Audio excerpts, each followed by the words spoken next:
Hello, friend. Morning.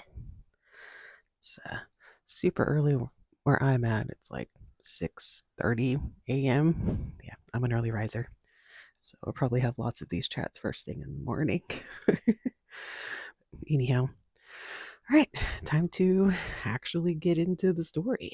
So yeah, we're just gonna start at the beginning, um, and we're gonna start with the early years. So from the time I was born to the time my parents divorced when I was 4 is what we're going to talk about today. Um, so yeah, I was born in Anchorage, Alaska, on Elmendorf. God, that's such a funny word to say. Elmendorf Air Force Base in 1980. Um, that was always, well, hell, even as an adult, that is a fun fact that always gets attention. It was pretty amusing as a kid, especially in elementary school, whenever we would do the, like, about me worksheets, and you'd fill out some fun facts about yourself. And of course, one of the first questions is, where were you born? And so anytime I put Anchorage, Alaska on stuff like that, of course, especially growing up in the South, in a in an area that's not very well cultured, if you will. Anytime the kids heard that I was born in Anchorage, Alaska, they would always ask me two things every single time. The first thing they would ask is if I'm an Eskimo. The second thing they would ask is if I lived in an igloo. And even as a kid, I remember, like, they'd ask me these questions and I'd be like, no. Like, I lived on an Air Force base. My dad was in the Air Force. I mean, and not to mention, I am like whiter than white. Like, I am full on colonizer. I am the person the indigenous folks would run from or fight against, right? Like, I am in no way indigenous. Like, never even remotely could pass as indigenous. So it's just, yeah, especially looking back on it now as I'm older, I'm just like, oh my goodness, like, we really don't know what Eskimos, Inuits, Native Americans actually look like. But anyhow, I digress. So yeah, we didn't live in Alaska for very long. Like, I don't remember any of it. Like, it's literally just a fun fact on a worksheet for me. They moved before I was even a year old, so my dad got orders to go to Tampa, Florida, to MacDill Air Force Base. So we moved before I was even a year old, and the only stories that my mom would tell of Alaska were really just about all the snow, about the long summers, long winters, that kind of thing. And the story she tell more often than not about Alaska was just about the dog we had at the time. Um, Apparently, they would just open the back door after a heavy snow and, like, literally just toss the dog into the snow, and he would disappear. And then he'd, do the whole, like, hopping thing in the snow, and he'd, like, disappear, hop back out, disappear again. um, so that's really all I know about Alaska. Saw a couple of pictures growing up from the time in Alaska, but that was it. Um, and then the move from Alaska to Tampa, the story my mom used to tell all the time to anybody who would listen is how on the flight from Alaska to Florida, and I'm a baby, and so her answer to making sure I stayed quiet on the flight and didn't bother anybody was to fill my bottle with bourbon. And she just fed me bourbon the whole flight. And apparently I drank it right up. Hold on. Obi! Shush. Let me get the dog in real quick. Come on, bud. Stop being obnoxious. The neighbors are allowed to be in their yard. You know this. We have this chat like every day. Um, anyhow, apologies for the interruption. My dog's an asshole. Um, but so yeah, she fed me bourbon and thought it was the most hilarious story ever. Because it worked. I passed the fuck out for most of the flight, and then she would talk about how atrocious my breath was and everything. But yeah, the 80s were wild, man. Um, so yeah, so then um, we get to MacDill Air Force Base, and I actually do have like some pretty vivid memories of living on MacDill Air Force Base, even that young. Um, so oddly enough, the first memory that I have is a nightmare. It was really weird. And the only thing I can think of is my parents had to have been watching some sort of sci-fi horror movie or something that I saw that just got rooted into my subconscious. Because the first memory I have is the nightmare, incredibly vivid. I can still picture it, and I can still go through the nightmare in my brain. I can still see it to this day. This particular nightmare ended up becoming a recurring nightmare all throughout my childhood, which is, I'm assuming, part of why I can still vividly see everything. I can play out the whole nightmare anytime I want. It's that embedded in my brain. Um, because it was, yeah, it was a regular thing for quite some time. Um, and I just remember having the nightmare, which I'll tell you about in a minute. But I had the nightmare, and so I remember the nightmare, and then I remember waking up in a crib. I just remember waking up, seeing bars, screaming my head off, and then somebody coming in to placate me. Um, and I don't remember anything else after that. But the nightmare itself, it probably gonna be hard to describe. Um, let's see if I can do it justice. Um, so basically, in this nightmare, it starts off totally fine, totally normal, at least in the dream.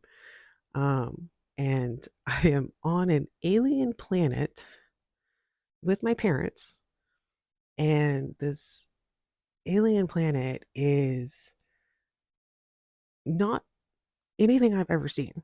So, like, I have looked. I have like I love sci-fi, horror, all that kind of stuff. So I have watched movies, like just looking to see if I could find the correlation to something maybe my parents were watching that would make this dream a thing at that time for me.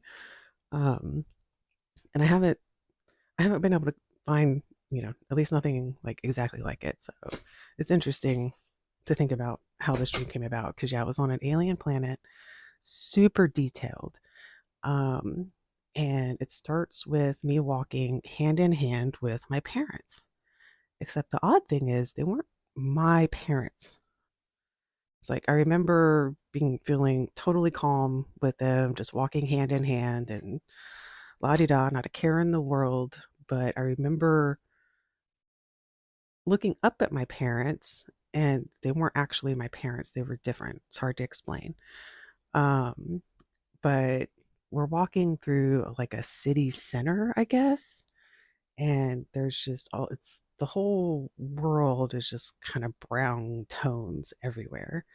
Um, and the city center is like in the middle of a bunch of really tall buildings that were all um, like skyscrapers are the best way I could describe them, but they didn't look like skyscrapers. They all looked like they had just been like molded from the ground. So like there were lots of curves everywhere.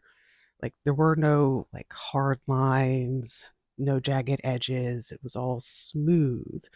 And all of the buildings were various colors and shades of brown. Um, and it was sunny. Um, no weather or anything. It was a beautiful day on this random planet. And we're just walking through, the it's kind of like courtyard area in between, like a pedestrian area in between these big buildings. No idea what we were on our way to do or anything like that.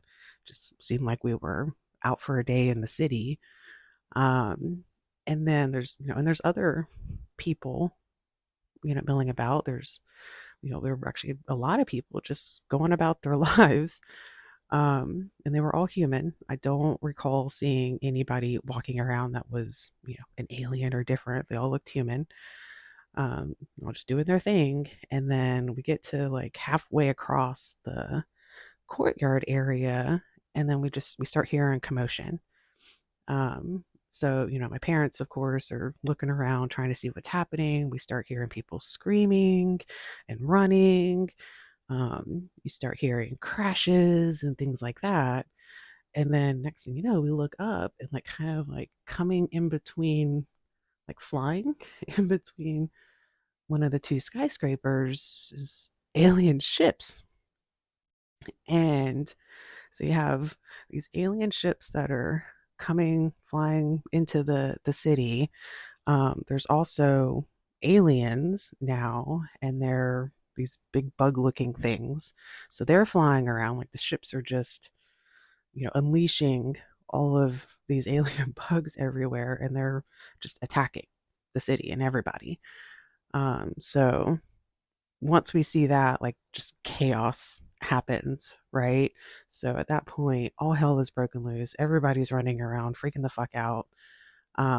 In the madness, I lose my parents. So we got separated somehow. So I ended up on my own, and parents are nowhere to be found. Everybody's running around everywhere. Um, and people are actively getting obliterated and torn to shreds around me. Um, and so I just start running, just trying to find some place to go to be safe. And I ended up seeing the best way I can describe it was like a storm drain.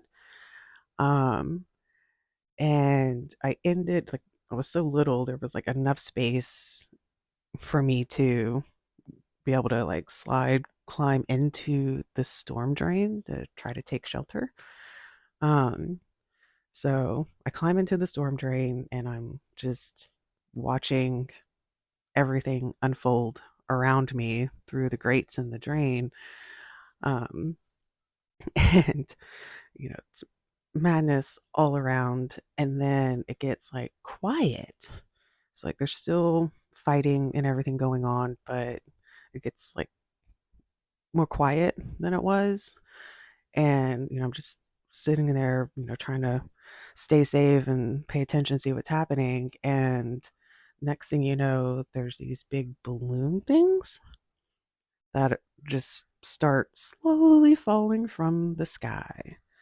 And then as soon as these balloons touch anything solid, they explode, they burst. And then this like fog stuff comes out of them. And if the fog touched you, that was it. It was over. It was like corrosive acid something. So you see these big balloons just start dropping all over the place and they're just exploding. There's this fog stuff all over the place and people are literally just being dissolved. It's horrible. And then the dream ends with me staring out of the grates of the storm drain, just watching a balloon slowly descend right on top of where I was hiding. I see the balloon pop, gas goes everywhere, I scream, and then I wake up. So, yeah, I had that dream so many times as a kid. Like it got to the point where I was able to like control the dream. Um, so it got to the point where anytime I, you know, fell into the dream, I was able to recognize it was a dream. I'd had it so many times, so I would start trying to change the outcome. So I would either immediately start tugging on my parents right when the dream started, trying to get them to, you know, not go into the city center, and it never worked, right? No matter what I tried, no matter what I did in this dream, it never worked. We always got separated. I always died at the end. I always woke up right as I was dying in some horrible fashion. So, yeah, it's a pleasant first memory, let me tell you. So, yeah, after that, um, the next memory I have, um, oh, I need to get my notes. The next memory I have is just general memories living on the Air Force Base. So I remember we lived in a cul-de-sac, and there was like it was a good sized cul-de-sac. We lived in a mobile home on base, and there was like in the cul-de-sac there was like this big median grassy area with trees and rocks and stuff that my brother would play in all the when me would play in all the time. Um, so yeah, I remember I can picture the cul-de-sac that we lived in. I also remember being absolutely terrified of helicopters. Fucking terrified. Didn't care about the planes. Like, loved the planes, was fascinated by the planes, had no problems with the jets flying over all the time. But helicopters, they were my nemesis. If I could hear a helicopter coming from miles away, as soon as I heard it, I called them whirly birds. And yeah, as soon as I heard a whirly bird, I went running, fucking terrified. I would run as fast as I possibly could to get into the house to safety. I don't know what it was about them. Now I think they're delightful. I've been in one and it was a lot of fun.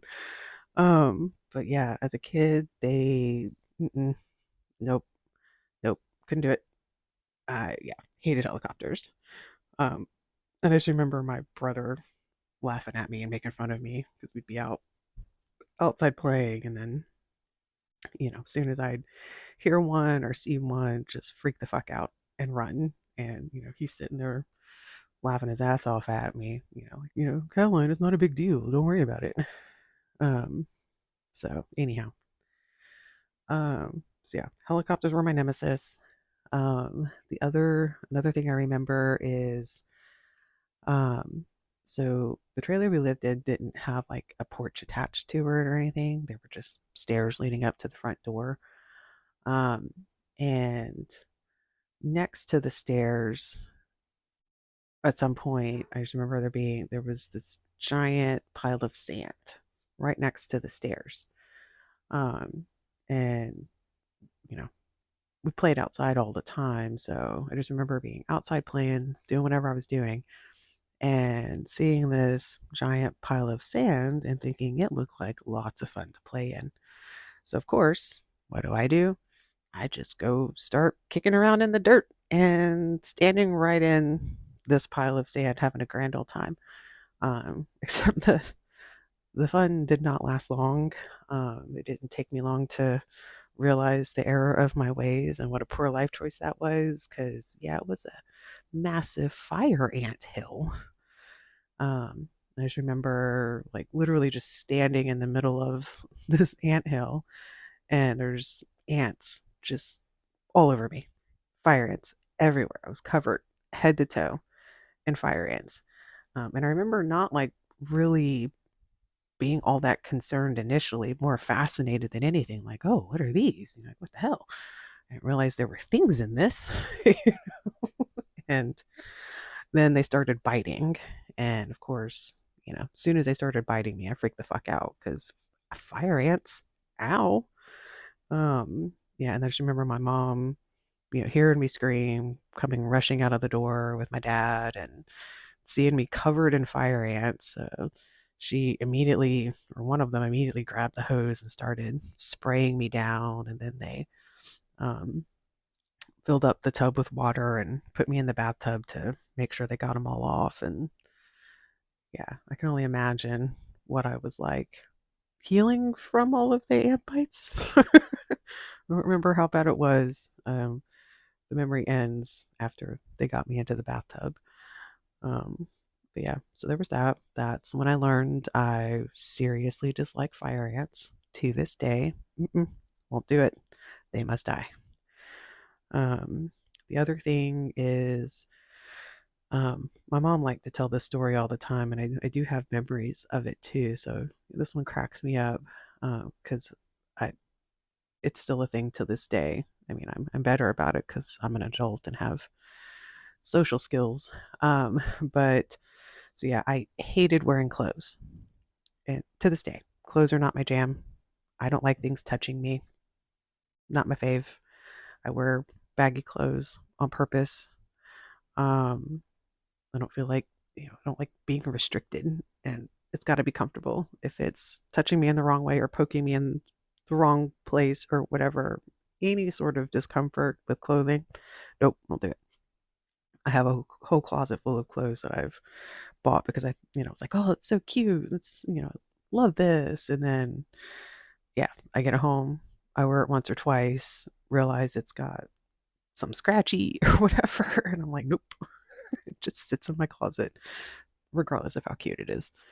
But anyhow, so when I was little, apparently I was even more insistent that clothes are the devil and should not be worn. So I would, anytime my mom tried to get me dressed, and especially if I was in a mood or didn't like what she wanted me to wear, um, she'd get me dressed, and then I would immediately run away from her.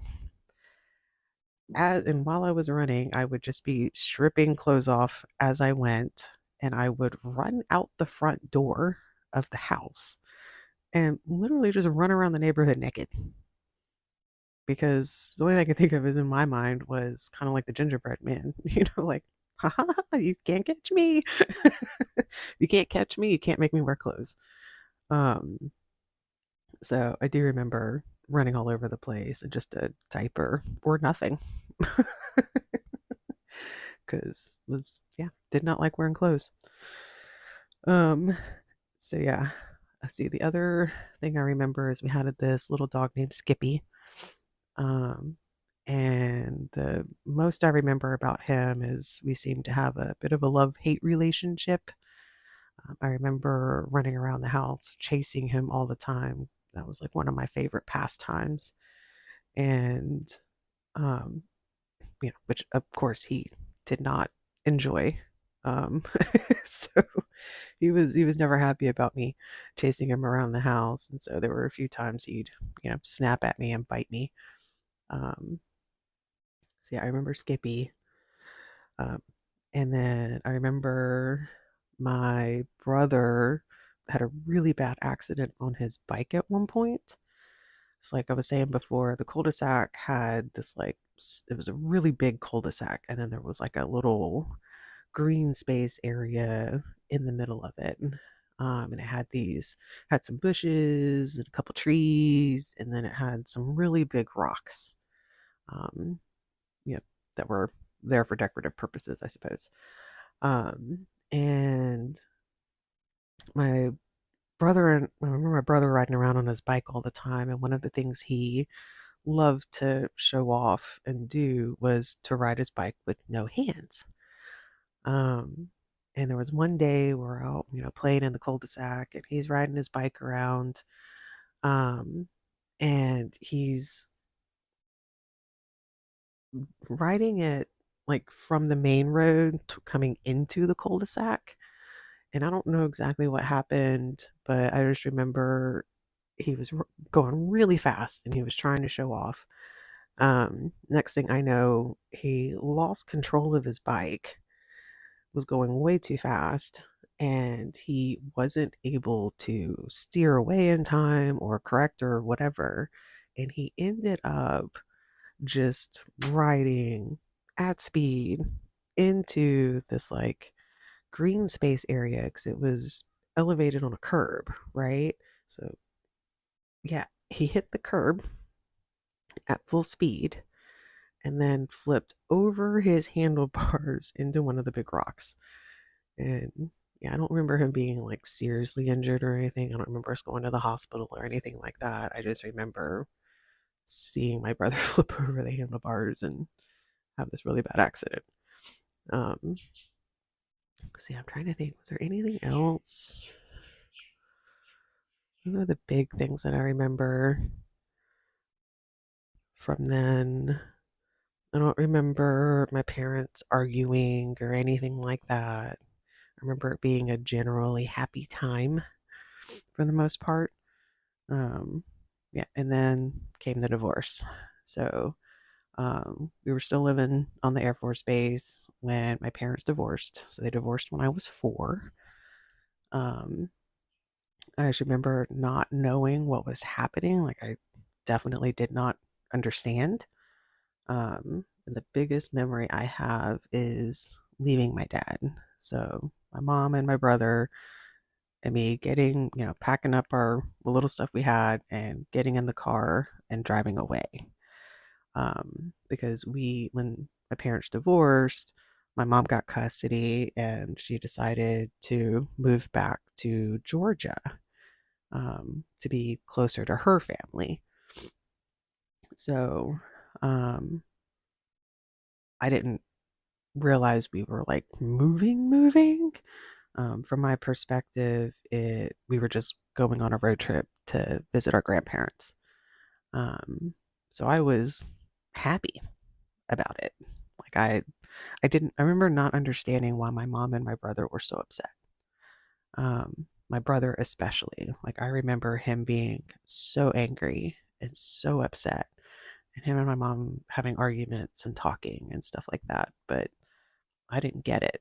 So I just remember sitting in the back seat of the car looking at my brother and just looking at him like, "Hey, we're going to visit me, mom, papa. Why are you so sad? you know, we'll be back. Don't worry." Just remember trying to console him, and obviously I had no idea what was happening or what was to come. Yeah, it didn't really sink in that we weren't going back, and our life had just completely changed. Like, it was a bit. It probably took a couple of weeks of us not making any attempts to go back before it finally sunk in that my dad was gone and this was our life now, and we just had mom. So, so yeah, and I think we'll stop there. That's a good part, good place to stop. Try to keep these little chats from being too excruciatingly long. Do them in little chunks. Um, so yeah, that is the first 4 years of my life. And yeah, next episode we'll keep going. All right. Talk to you later.